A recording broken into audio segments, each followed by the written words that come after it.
Hi there. Just wanted to show a difference in knitting technique here for this current knit that I am doing.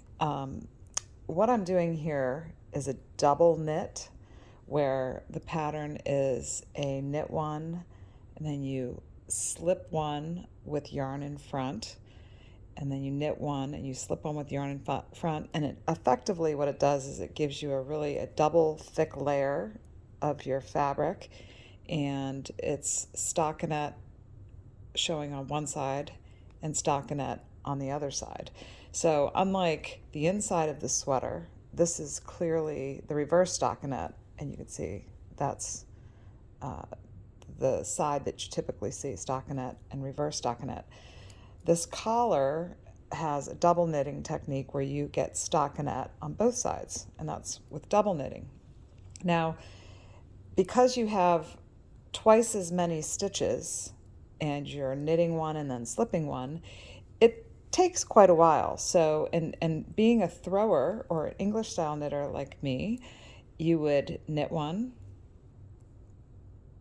and then you'd put the yarn in front and you'd slip the next stitch, and then you'd put the yarn in back and you'd knit one, bring it back to the front, slip one as if to purl, bring it back to the back, knit one. And you can see kind of, even if I'm trying to go fast, that it takes a lot of movement with my right hand to do this kind of a rib or double knitting. If I was purling here, same kind of deal, but knit one, slip one, knit one, slip one. So it goes along, right? But when I do this with the Continental method, I found this to be so much faster and easier. It took a little while to work at to figure out how to hold the yarn properly and what worked for me. But with what I found to do, and I have it in the wrap like this, is if you watch the motion on my left hand, why this is so much faster is I barely have to move anything. In fact, I just keep this straight the whole time and my right needle does all the work. So I'm going to knit and then I just put it in front like that. This left hand is not even moving, and then I just slip it.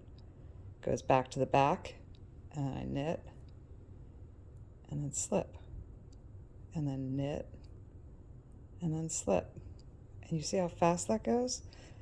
Again, I'm typically not a continental knitter, but I found that for a pattern like this, it makes a ton of difference, and it just goes along really quickly, and I'm not even moving my left hand really, and my right needle's doing all the work, but without the throwing in the standard English style or right-handed knitting. So yeah, I think it's worth learning. I think it's worth practicing, especially if you're doing a lot of knit one, purl one, or knit two, purl two ribbing.